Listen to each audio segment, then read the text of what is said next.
Hello friends, स्वागत है आपका अगस्त्य क्लासेस में। मैं शालू रानी। हम तंत्रिका तंत्र पढ़ रहे थे, नर्वस सिस्टम। इसमें हमने ब्रेन का जो कुछ मेन पार्ट था उसको, तंत्रिका तंत्र को कितने भाग में डिवाइड किया गया और ब्रेन ब्रेन की जो यूनिट होती है, न्यूरॉन सेल, उसके बारे में पढ़ लिया था। आज हम उसके आगे देखते हैं कि ब्रेन के कितने पार्ट होते हैं, ब्रेन को क्या क्या काम करते हैं वो। ब्रेन है, ब्रेन को 3 पार्ट में डिवाइड किया गया: अग्र मस्तिष्क, मध्य मस्तिष्क और पश्च मस्तिष्क। अग्र मतलब जो ये आगे वाला हिस्सा होता है हमारा, ये अग्र मस्तिष्क में आता है। और पश्च मस्तिष्क ये थोड़ा पीछे वाला हिस्सा। और मध्य, पश्च में नीचे वाला और मध्य में बीच वाला। जो अग्र है आगे वाला, मध्य में ये बीच वाला और पश्च में नीचे वाला, ये सबसे नीचे यहाँ पे होता है, ये पश्च मस्तिष्क होता है। अग्र मस्तिष्क को देखते हैं हम। इसको भी 3 पार्ट में डिवाइड किया गया है: प्रमस्तिष्क,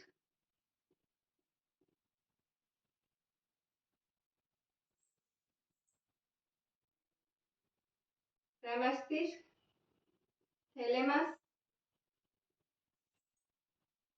और हाइपोथैलेमस।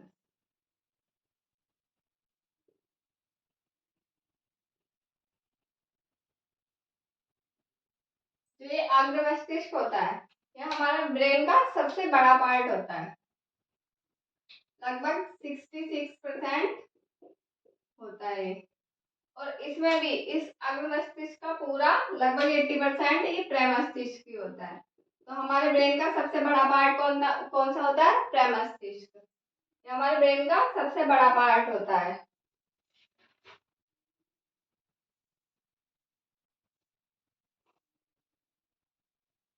लगभग 2/3 पार्ट होता है हमारे ब्रेन का। ये सबसे बड़ा पार्ट है, सबसे बड़ा भाग। ये हमारे ब्रेन का सबसे बड़ा भाग है, इसको सेरिब्रम बोलते हैं।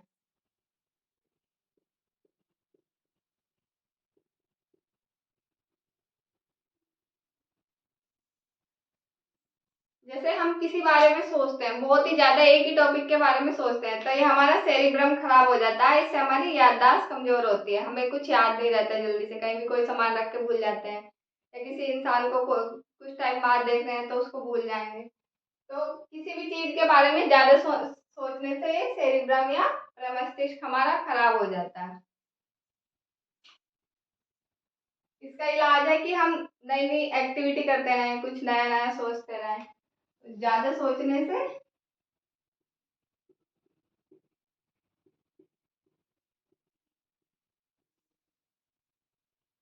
एक चीज के बारे में ज्यादा सोचने से खराब हो जाता है।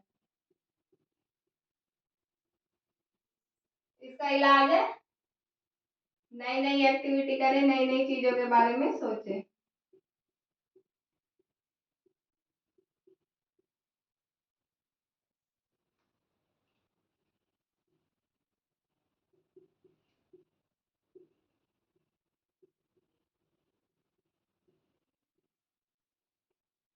नई नई चीजों के बारे में सोचना चाहिए। नई नई नई एक्टिविटी करेंगे तो हमारे ब्रेन को भी लगेगा कि हाँ, ये कुछ करने का इच्छुक है। तो ऐसे ही नई नई एक्टिविटी करेंगे तो हमारा ब्रेन भी एक्टिव रहेगा।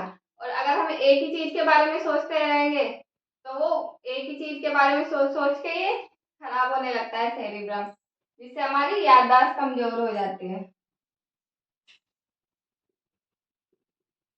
याददाश्त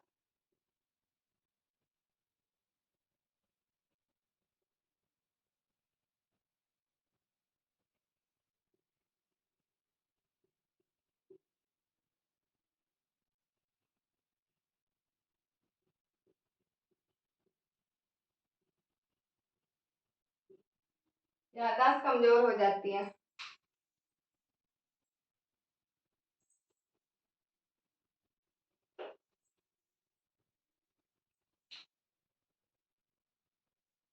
अगर ये सही रहेगा तो हमारी सीखने की क्षमता ज्यादा रहेगी, और अगर ये खराब रहेगा तो हम नई नई चीजों को सीख भी नहीं पाएंगे। इसका मतलब सीखने की क्षमता इसी पर निर्भर करती है।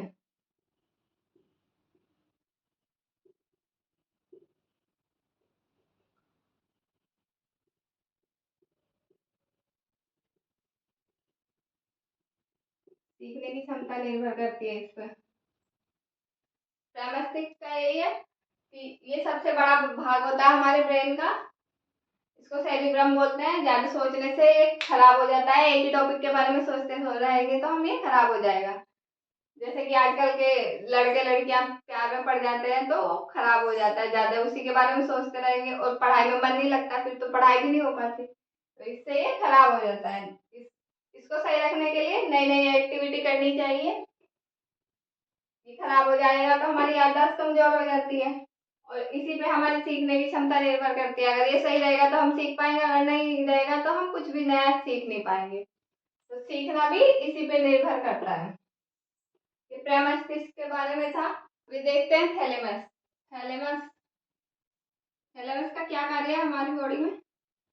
जो हमारी बॉडी होती है तो स्किन से हमें थोड़ा सा फील होता है कि टेम्परेचर बाहर का ज्यादा है कम है, या कोई मारता है उसका, या फिर कोई काट ले बॉडी पे हमारी, कोई कीड़ा जैसे तैया या चींटी वगैरह काट ले, मधुमक्खी काट ले, तो उसका ज्ञान हमें थैलेमस करवाता है। मतलब बाहर की क्रियाओं का ज्ञान करवाता है ये हमें। बॉडी से बाहर की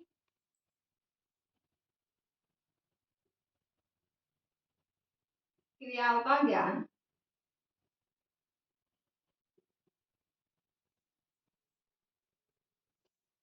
बाहर का टेम्परेचर,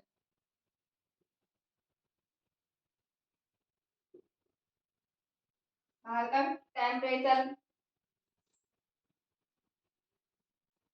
बाहर का टेम्परेचर कितना है, ज्यादा है कम है, वो इसका ज्ञान भी हमें थैलेमस के द्वारा ही चलता है।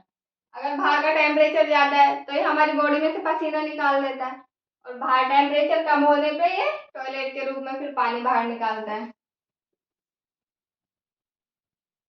बाहर टेम्परेचर ज्यादा होने पर पसीना आता है, और बाहर टेम्परेचर कम होने पर टॉयलेट।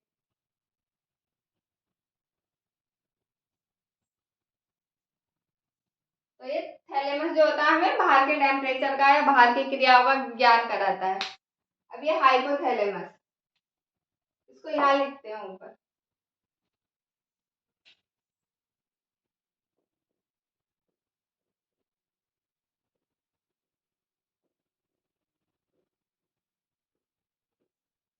जो हाइपोथैलेमस होता है ये हमें अंदर की क्रियाओं का ज्ञान कराता है।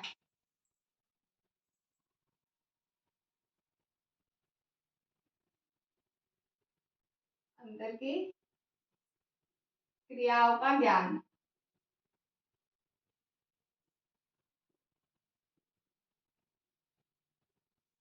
अंदर की क्रियाओं का ज्ञान हमें हाइपोथैलेमस कराता है। जैसे हमें भूख लग रही है या प्यास लग रही है या हमें नींद आ रही है, उन सब का ज्ञान हमें हाइपोथैलेमस कराता है। जैसे हम गुस्सा आ रहा है किसी पे तो उसका ज्ञान भी हाइपोथैलेमस से होएगा, किसी के पे प्यार आ रहा है तो वो भी हाइपोथैलेमस से पता चलेगा।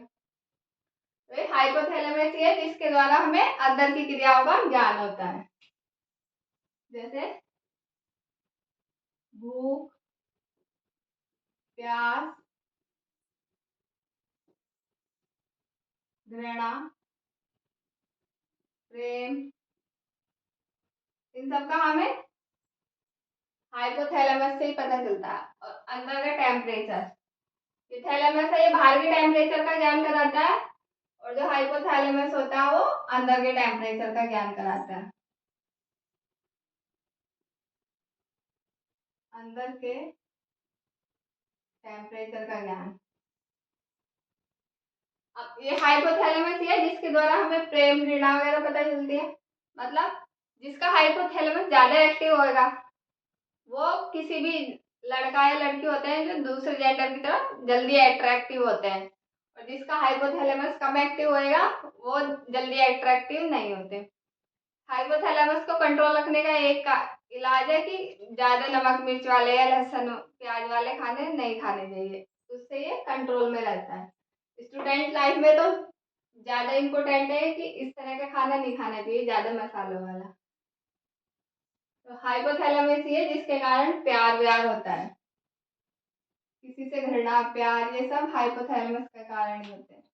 ये इसके अग्र ब्रेन अग्र मस्तिष्क के 3 पार्ट थे, प्रमस्तिष्क, थैलेमस और हाइपोथैलेमस। ये तीनों पढ़ लिए। अब आगे देखेंगे हम। अग्र मस्तिष्क कर लिया हमने, इसके 3 भाग है,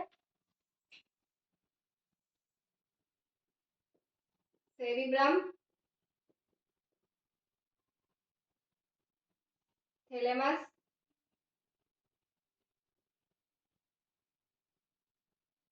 और हाइपोथैलेमस।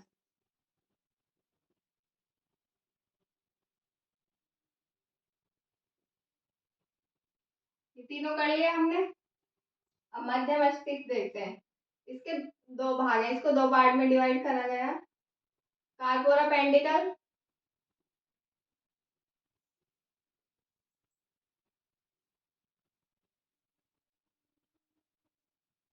कार्पोरा पेंडिकल और सेरिब्रल,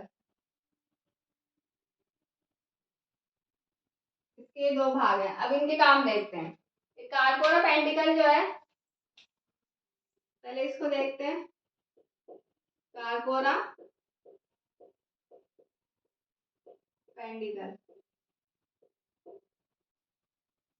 कार्पोरा पेंडिकल हमारा सुनने और देखने को कंट्रोल करता है कि हम क्या सुन रहे हैं और क्या देख रहे हैं।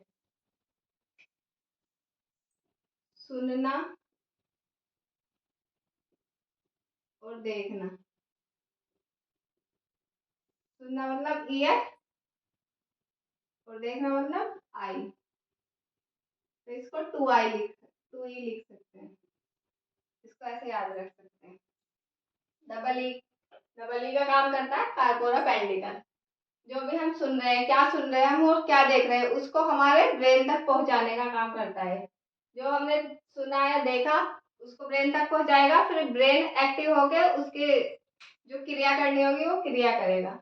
तो सुनने और देखने का काम कार्पोरा पेंडिकल करता है। अब इसका सेकंड पार्ट है सेरिब्रल। सेरिब्रल ये ब्रेन और स्पाइनल कॉर्ड को जोड़ता है।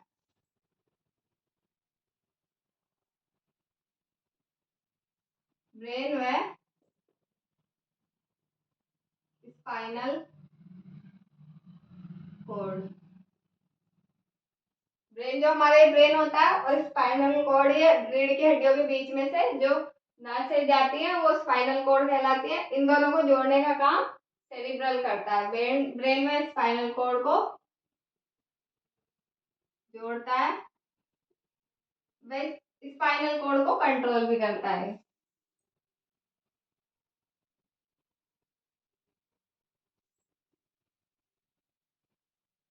स्पाइनल कॉर्ड को कंट्रोल,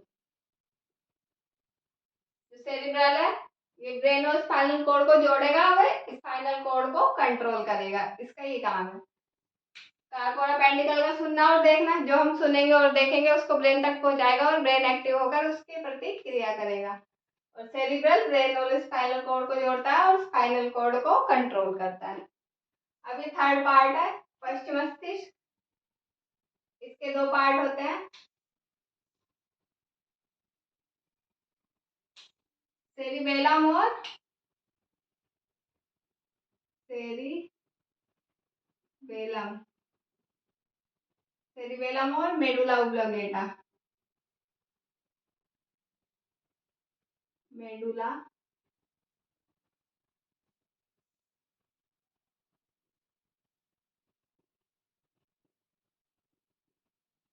ओब्लोंगेटा, मेडुला ओब्लोंगेटा और सेरिबेलम बेलम। जो सेरिबेलम है इसको देखते हैं, ये ब्रेन का दूसरा सबसे बड़ा भाग होता है। मतलब सबसे बड़ा भाग क्या था, प्रमस्तिष्क जिसको सेरिब्रम बोलते हैं, और ये दूसरा सबसे बड़ा भाग है। ब्रेन का दूसरा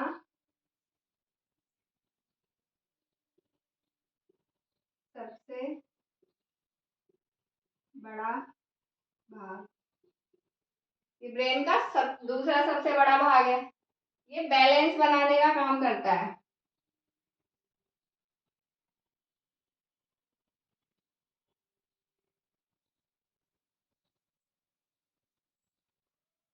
बैलेंस बैलेंस बनाने का काम करता है। मतलब जो हम चलते हैं, हमारे चलने में जो बैलेंस बनता है, वो बैलेंस इसी के कारण बनता है, सेरिबेलम के कारण। जो छोटा बच्चा होता है उसका सेरिबेलम एक्टिव नहीं होता, तो वो धीरे धीरे चलना सीखता है, धीरे धीरे उसका सेरिबेलम एक्टिव हो जाता है। और जैसे ये शराबी होते हैं, ये शराब पी लेते हैं तो उनका सेरिबेलम काम करना बंद कर देता है, तो ऐसे झूल के चलते हैं ना, तो उनका सेरिबेलम ही खराब होता है। तो ये बैलेंस बनाने का काम करता है, उनका बैलेंस नहीं बनता, गिरने को तैयार रहते हैं, कहीं भी पड़े हुए मिलते हैं। तो सेरिबेलम बैलेंस बनाने का काम करता है, और ये शराब पीने से खराब हो जाता है।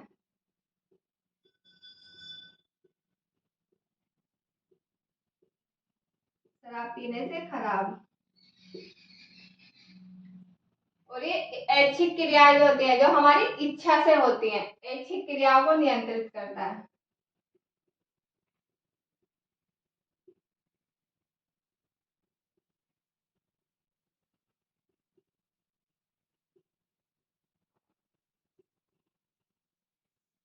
ऐच्छिक क्रियाओं को नियंत्रित। ऐच्छिक क्रियाएं कौन सी होती है? जैसे हम बोल रहे हैं, हम अपनी इच्छा से बोल रहे हैं, जो हम करना चाह रहे हैं वही कर रहे हैं। और हाथ हिला रहे हैं, हाथ भी अपनी इच्छा से हिलाएंगे, पैर हिलाएंगे, पैर भी अपनी इच्छा से हिलाएंगे। जो हम अपनी इच्छा से करते हैं काम, वो ऐच्छिक क्रियाएं होती है, उनको भी नियंत्रित सेरिबेलम करता है। और अनैच्छिक क्रियाएं क्या होती है? सांस लेना, हार्ट बीट, बीपी, पाचन, ये सब अनैच्छिक क्रियाएं होते हैं, इनको हम रोक नहीं सकते, ये कंटिन्यू ही चलती रहेंगी, ये अनैच्छिक क्रियाएं होती हैं। अब ये अनैच्छिक क्रियाएं मेडुला ऑब्लिगेटा द्वारा नियंत्रित होती हैं।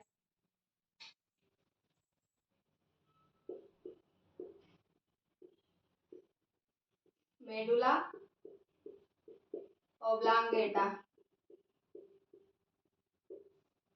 मेडुला ऑब्लांगेटा, इसके द्वारा अनैच्छिक क्रियाएं नियंत्रित होती है।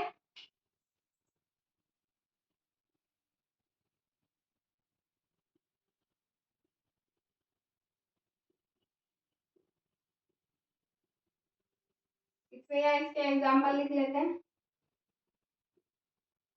चलना, बोलना, लिखना, ये सब ऐच्छिक क्रियाएं। अनैच्छिक क्रियाएं नियंत्रित।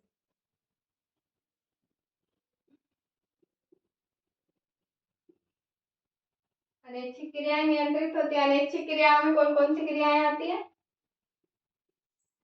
सांस लेना, श्वसन, हृदय धड़कन, हार्ट बीट,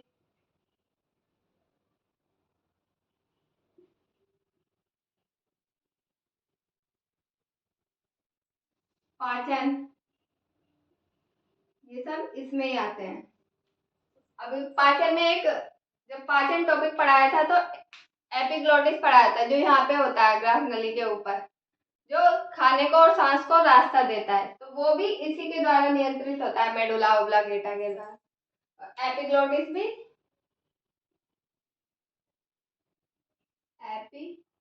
एपिग्लोटिस नियंत्रित,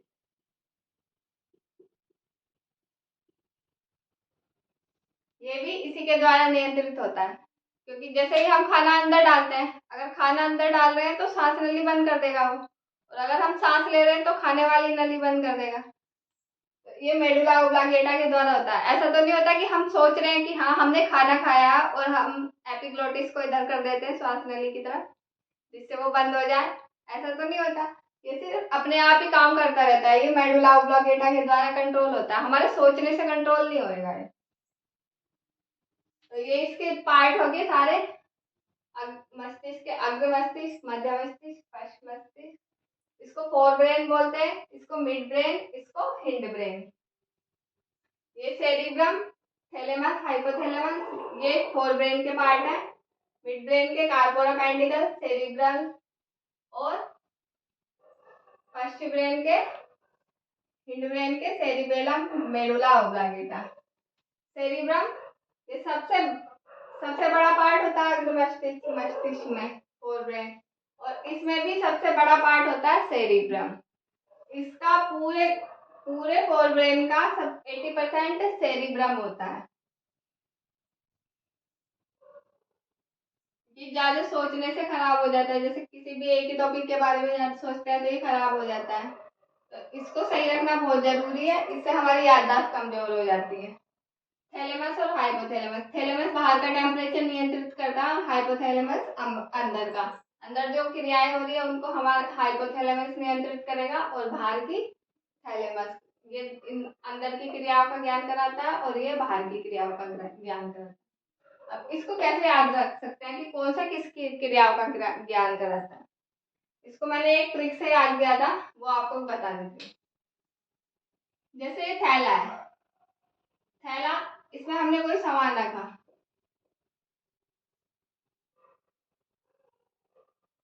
ये थैला है, इसमें हमने सामान रखा, थैला बाहर है और सामान अंदर है, तो ये थैला, थैलेमस से थैला बना दिया, थैलेमस से थैला, तो ये हमें बाहर की क्रियाओं का ज्ञान कराता है। थैला बाहर है तो बाहर की क्रियाओं का ज्ञान कराएगा, थैलेमस हमें बाहर की क्रियाओं का ज्ञान कराएगा।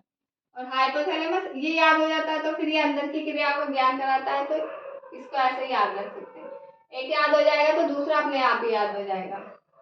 थैलेमस मतलब थैला, थैला बाहर रहता है, ये बाहर की क्रियाओं का ज्ञान कराता है। कार्पोरा पेंडिकल और सेरिब्रल।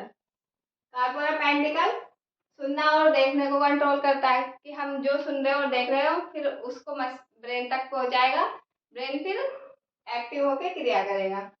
सेरिब्रल ये ब्रेन और स्पाइनल कॉर्ड को जोड़ता है और स्पाइनल कॉर्ड को कंट्रोल करता है। सेरिबेलम और मेडुला ओब्लांगेटा। सेरिबेलम ब्रेन का दूसरा सबसे बड़ा भाग है, और ये बैलेंस करता है हमारी बॉडी को, हमारे बॉडी का बैलेंस बना के रखता है, चलने में फिरने में हम गिरे ना। जैसे कोई शराब पी लेता है तो उसका ये काम करना बंद कर देता है और वो झूलता हुआ चलने लग जाता है। और जो बच्चे होते हैं उनका भी सेरिबेलम काम नहीं करता, वो धीरे धीरे एक्टिव होता है जब वो चलना सीखते हैं। Medulla oblongata. Medulla oblongata cerebellum ऐच्छिक क्रियाओं को भी नियंत्रित करता और मेडुला ओब्लांगेटा अनैच्छिक क्रियाओं को नियंत्रित करता है, जो हमारी इच्छा से नहीं होती। सांस लेना, पाचन, बीपी, हृदय धड़कन, ये सब हमारी इच्छा से नहीं होती, ये मेडुला ओब्लांगेटा द्वारा नियंत्रित होती है।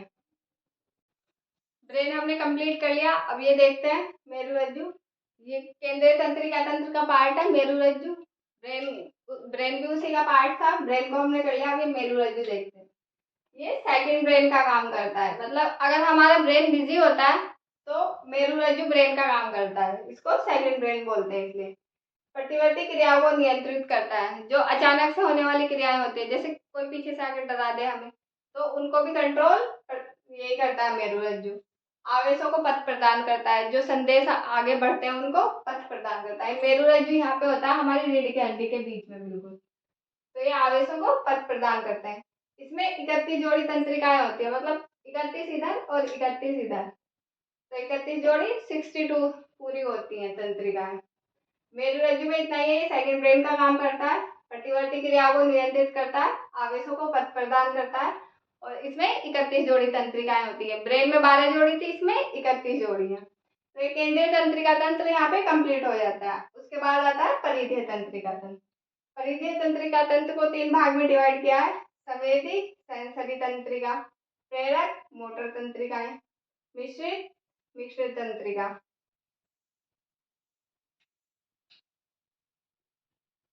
अब इनके काम देख लेते हैं हम। संवेदी तंत्रिकाएं ये संदेश को, जो हमारे बॉडी पार्ट होते हैं वहां से ब्रेन तक लेके जाती हैं, अंगों से ब्रेन की ओर। जैसे कि हमारी बॉडी पे कहीं गर्म चीज लगी है, किसी ने काटा, उसको ये ब्रेन तक लेके जाएगी, फिर ब्रेन एक्टिव होकर उसके प्रति क्रिया करेगा। और प्रेरक तंत्रिकाएं ये संदेश को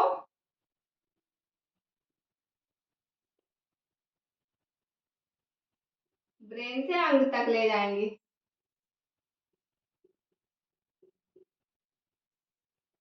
जैसे कि ब्रेन हमें कोई भी संदेश देता है, उसको बॉडी तक ले जाने का काम प्रेरक तंत्रिकाएं, मोटर नर्व्स करती हैं। और मिक्स्ड में दोनों ही क्रिया आती है, अंग से ब्रेन और ब्रेन से अंग। अंग से ब्रेन,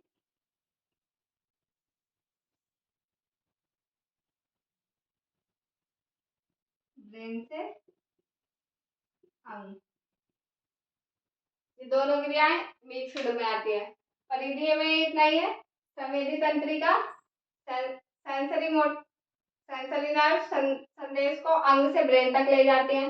प्रेरक तंत्रिका संदेश को ब्रेन से अंग तक ले जाती हैं।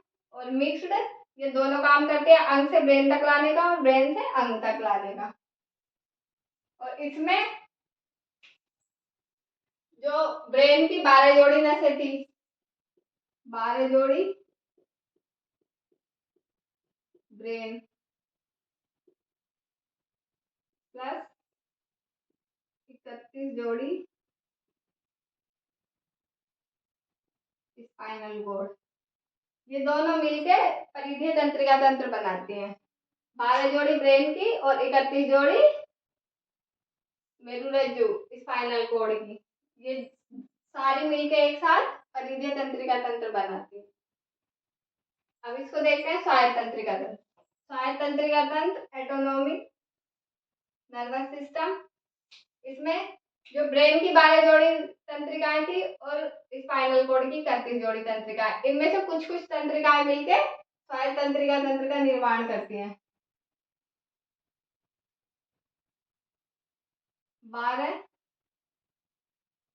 जोड़ी ब्रेन से कुछ प्लस 31 जोड़ी स्पाइनल कॉर्ड से कुछ,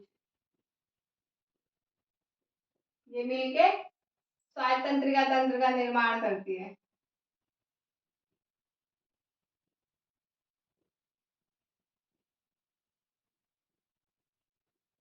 अभी स्वायत्त तंत्रिका तंत्र काम क्या करता है?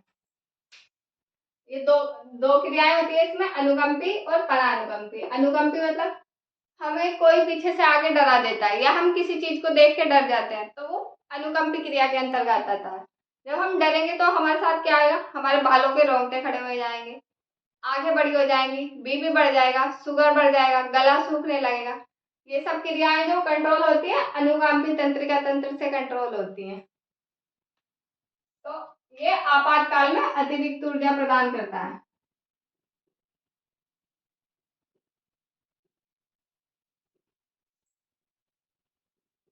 आपातकाल में अतिरिक्त ऊर्जा, इसके एग्जाम्पल लिख देते हैं। बाल खड़े होना,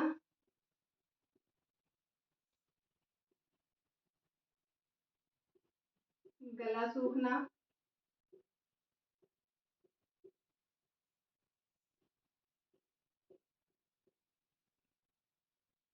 बीपी बढ़ना,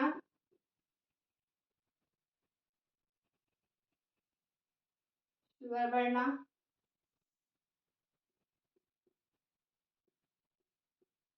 आंखें बड़ी होना, इन सब को कंट्रोल अनुकंपी तंत्रिका तंत्र करता है। और परानुकंपी तंत्रिका तंत्र ये आराम की स्थिति में लाता है वापस, जैसे थे हमें नॉर्मल सामान्य कर देता है।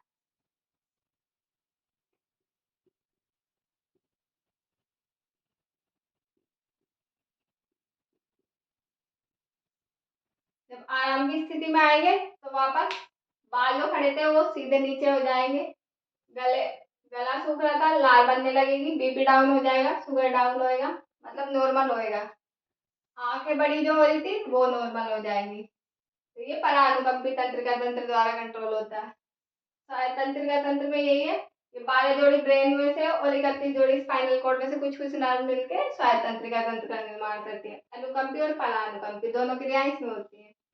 आपातकाल में अतिरिक्त ऊर्जा प्रदान करती है। जैसे हम किसी चीज से डर जाते हैं तो हमारे बाल खड़े हो जाएंगे, बीपी बढ़ेगा, शुगर बढ़ेगा, हमारा गला सूखने लगेगा, ये सब अनुकंपी तंत्रिका तंत्र द्वारा कंट्रोल होगा। और परानुकंप में फिर से दोबारा से ये नॉर्मल हो जाएगा, सब आराम की स्थिति आ जाएगी, बाल नीचे हो जाएंगे, लाल बनने लगेगी, बीपी और शुगर नॉर्मल हो जाएगा और आंखें जो बड़ी होगी थी वो नॉर्मल हो जाएंगी। ये परानुकंपी के अंतर्गत आएगा। आज का ये ब्रेन का चैप्टर कंप्लीट हो गया। आज की क्लास कैसी लगी? अच्छी लगी हो तो शेयर करें, लाइक करें, कमेंट करें। Thank you.